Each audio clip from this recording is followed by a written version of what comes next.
Hey, what's up guys? It's LEGO Hobo 910 here with another LEGO video. And in this video, I'm reviewing set number 76128 Molten Man Battle from Spider-Man Far From Home. So let's get right into it by looking at this bad boy.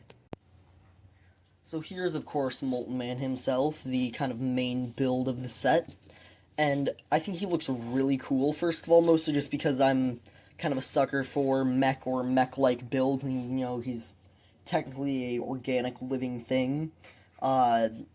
He's built in a mech style, you know, with the large ball joints and such.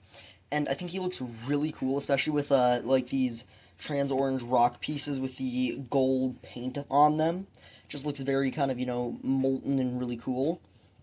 And then he also has a bunch of these metal pieces sticking out, which I'm not too huge of a fan of. If you've seen the movie, they make a lot of sense. But I don't know, they don't look that great. I don't think they look too bad either. I think he looks incomplete without them, but sometimes they're a bit weird looking. So in here you just like have the front of a car, a couple metal beams, lamppost, street sign, and then stoplight. There's a few stickers on them, as well as a sticker for each of the metal beams to give them kind of a more metallic look. I think one of my favorite details on here is using these antennas and chains to kind of look like drippy lava. There are a few stickers, there, and there. But he's fairly posable. His arms, you know, pretty standard, have two ball joints, and then also this can move up and down to give his shoulders more room. And there's that on both sides, as well as this side having posable fingers, so you can kind of have him hold a minifigure like that. And then also his legs each have two ball joints, so you can semi-easily get him balancing on one leg. That's kind of a funky position, and pretty easily also get him in, like, a walking position there. I kind of like the way that looks. Now, for some reason, the ball joints are kind of loose on the legs. I don't think they can quite support a lot of this weight, as this is kind of a heavier mech build, and there's nothing too much supporting the ball joints. But then there is a bit more posability with all the metal things being able to, you know, move, the two beams being on ball joints, the rest just being on clips. That does also make them fairly easily to remove if you don't like the way that they look. I'll show you what it looks like without them after we finish looking through them quick, like here. And then for the face, he has this kind of printed shoulder pad piece for, like, Bionicle.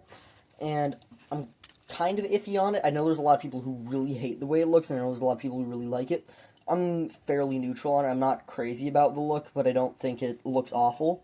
And that can also hinge. There's two different hinge points so that you can kind of move his head around, and clearly if you want to, you could do this. I don't know why you'd want to, but just having those two ball joints up there allows you to kind of, you know, make him fairly expressive.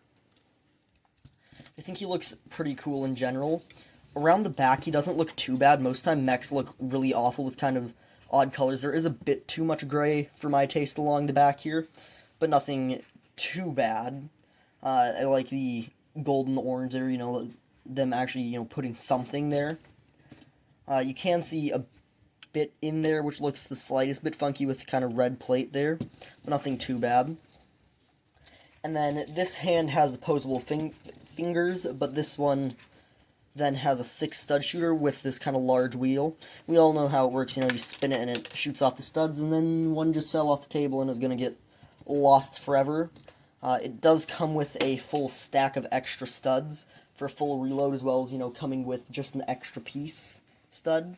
So now let's take off all of these accessories in the car and whatnot so you can see how he looks without those. Here he is with all of these removed. He definitely looks a lot less bulky now.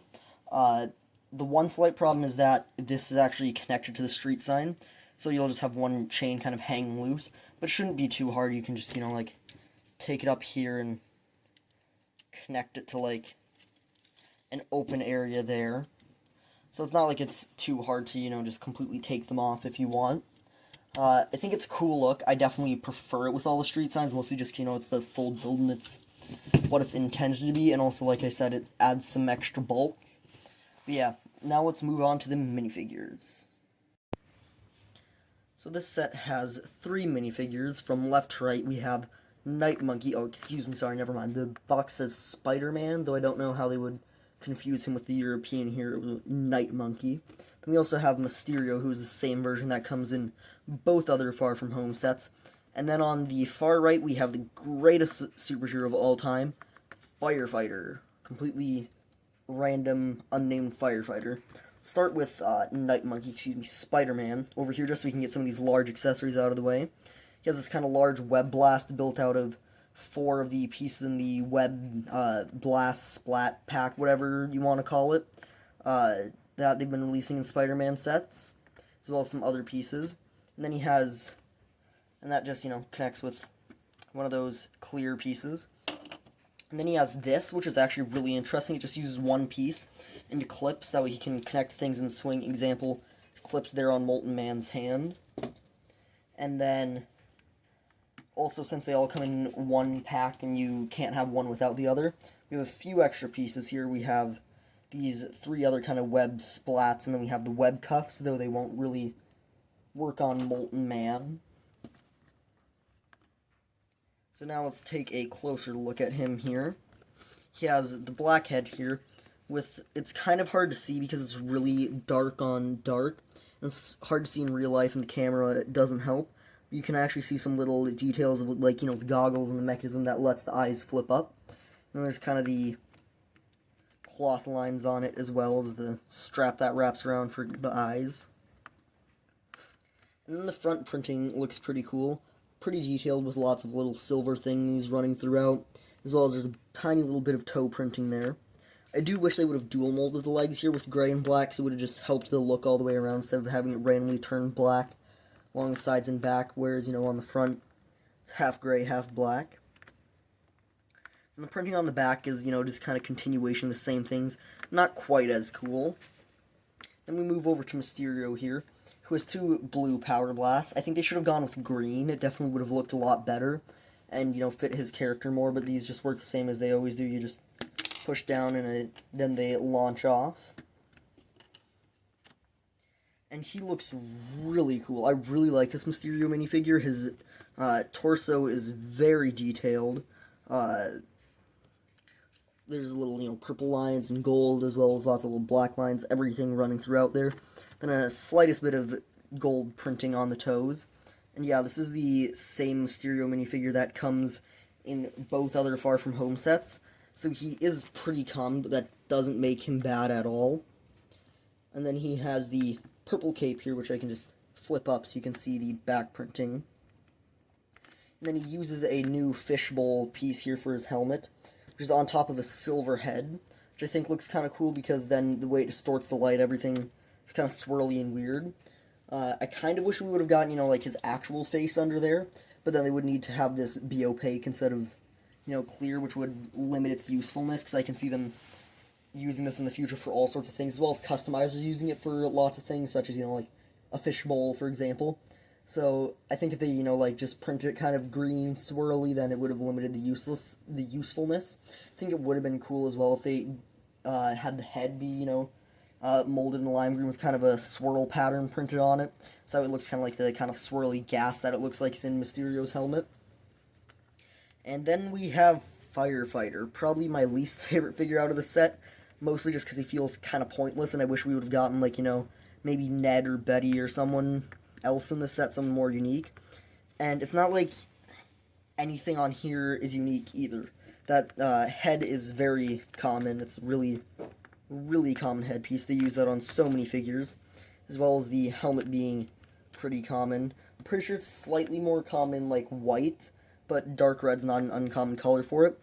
And then the torso and legs are exactly the same as some in just like city sets, so it's really nothing unique at all.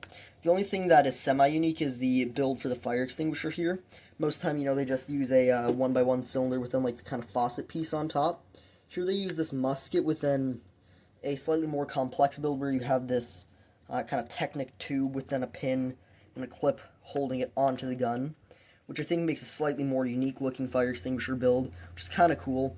But the rest of the figure is really kind of boring. I do like when they include civilians in superhero sets, as it kind of, gives somebody for the heroes to protect.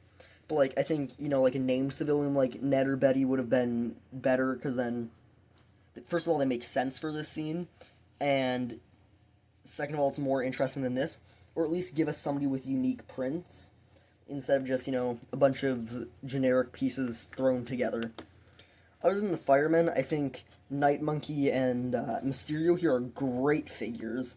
I especially really like Night Monkey and can already see a use for his head for Spider-Man Noir. I think I'm going to have to see if I can whip up Spider-Man Noir using that head. But now let's go on to kind of final thoughts. So overall, I really like this set. I think the build for Molten Man looks pretty phenomenal. As I am, like I said, a sucker for mech builds and he'll look great on the mech shelf. And then the minifigures are pretty good. These two are amazing. This one's pretty boring. But other than that, I really like this set. That's my opinion, and that's all for me for now, and goodbye.